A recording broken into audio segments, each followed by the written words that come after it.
Hello mga bata! Welcome sa Tuklas TV. Ako nga pala si Teacher Irene, ang kasama nyo ngayon upang matuto. Ngayon mga bata, ay meron na naman tayong panibagong matutunan sa Filipino 1. Ngayon, ay aaralin natin ang napagsusunod-sunod ang mga pangyayari sa napakinggang kwento sa tulong ng mga larawan. At pamatdumay na tanong. Pero, bago ang lahat ay tingnan ulit natin ang ating alituntunin. Una, makinig sa guro. Pangalawa, itaas ang kamay kapag may tanong. At pangatlo, huwag maingay. Ano nga ulit ang ating itinakay kahapon mga bata? Tama! Nagbibigas ng wasto ang tunog ng bawat letra ng alpabetong Filipino. Ang mga pangyayari sa kwento ay napagsusunod-sunod sa pamamagitan ng paggamit ng mga salitang pag-ungay. Ano nga ba ang salitang pag-ungay mga bata? Ito yung una, pangalawa, sunod, at pagkatapos at huli. Ulit, ano nga ba yung iba't ibang salitang pag-ungay? Tama! Ito ay una, pangalawa, sunod, pagkatapos at huli. So, sa pamamagitan ng pag-ungay, ay napagsusunod-sunod natin ang mga pangyayari ng kwento na napakinggan natin o kaya'y nabasa. Pwede rin naman ang mga larawan. Okay, sige nga, tingnan ninyo ito mga bata. Ano nga itong nakikita ninyo? Tama! Ito ay isang cute na kuneho at pagong. Ano nga ba ang katangian ng isang kuneho? Tama! Ito ay maputi at mabilis. Ano naman ang katangian ng isang pagong? Tama! Ito ay isang matibay na shell sapagkat ito ay mabagal maglakad. Ngayon, kapag nagkaroon ng isang karera, ang pagong at kuneho, sino kaya sa kanila ang mananalo? Ano sa tingin ninyo? Ang kuneho.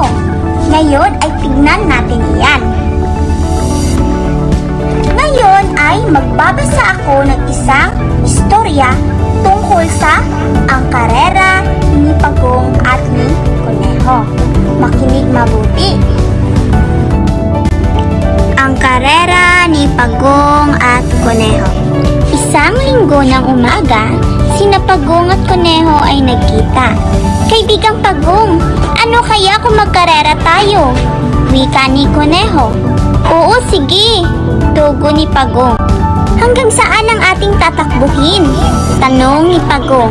Hanggang sa punong iyon sa tabi ng bundok. O hala, handa, takbo! Ang tugo ni kuneho. Mabilis ang takbo ng kuneho, laging malayo ang agwat niya kay pagong. Mabagal na tumakbo si pagong. Matutulog muna ako, wika ni kuneho. Ay, nahimbing ako, nasaan na kaya si pagong? Aba, hayo na siya. Sayang, kung di ako nakatulog, ako sana ang panalo. Kahit mabagal, kung matyaga, matapos din ang iyong ginagawa. Ngayon mga bata, sino-sino ang mga tauhan sa kwentong binasa? Tama, si pagong at si kuneho. Pangalawa, hanggang saan ang kanilang tatakbuhin? Tama, hanggang sa punong nasa tabi ng isang bundok. Pangatlo, sino ang mas mabilis tumakbo? Tama, si pagong.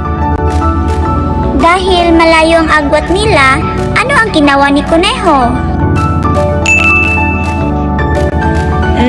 Tama no, natutulog si kuneho. Panglima, ano ang nangyari pagkagising ni kuneho? Tama, naunahan siya ni pagong dahil ay natulog siya. Anong nararamdaman niya sa makita niya na malapit na makarating si Pagong? Nang hinayang si Kuneho. Ano naman ang ipinakita ni Pagong? Tama, ang ipinakita ni Pagong ay ang pagkamatsigahin. Ngayon mga bata, batay sa napakinggang kwento, pagsunod-sunurin ang mga pangyayari sa tulong ng mga larawan at gabay na tanong sa pamamagitan ng paglalagay ng letrang A, B, at C sa bawat larawan sa ibaba at gumawa ng isang ulat tungkol sa mga pangyayaring nasa larawan. Sige nga, ano ang unang larawan?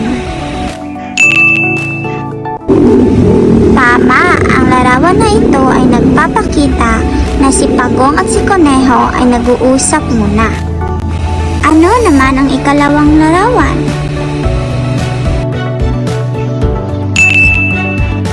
Tama, ito ay ang ikalawang larawan dahil ang litrato na ito ay nagpapakita na si Kuneho ay nagtutulog dahil nalampasan at malaking agwat niya kang Pagong. Ano naman na ang huling larawan? Tama, ito ay nagpapakita na si Pagong ang nauna kang Kuneho. Dahil sa pagkamatsagahin ni Pagong ay nalampasan niya at nanalo siya kaysa kang Kuneho. Ngayon mga bata ay meron na naman tayong babasahing kwento. At ang gawin nyo ay makinig ng mabuti dahil meron tayong gagawin ngayong aktibidad. Ito ay tungkol sa ang pamilyang Enriquez. Sa isang magandang linggo ng umaga, gumising ang pamilyang Enriquez. Nag-agahan sila ng sinangag, itlog at tuyo. Pagkatapos kumain, nagbihis sila at sabay-sabay pumunta sa simbahan. Nagsimba sila at nagdasal, humiling ng kaligayahan at kapayapaan para sa kanilang pamilya. Nang matapos ang misa, dumiretso sila sa parke. Doon, bumili ng makulay na logo si Nico at ang kanyang kapatid na si Tom. Masaya silang naglalaro, tumawa at naglakad-lakad sa paligid. Nang mag-uwian na, puno ng saya at ngiti ang mukha ng pamilyang Enriquez at umuwi silang magkasama, puno ng pagmamahal at kasiyahan. Ngayon mga bata ay tingnan natin kung meron ba kayong natutunan sa ating klase ngayong araw. Kumuha kayo ng papel at sagutan kung ano ang nasa pisara.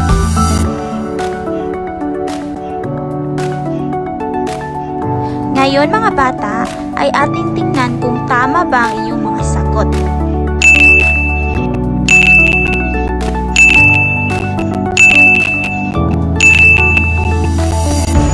Okay, lahat kayo ay tama mga bata. Mahusay, napakagaling nyo. Hanggang dito na lang nagtatapos ang ating klase ngayong araw. Sana marami kayong natutunan.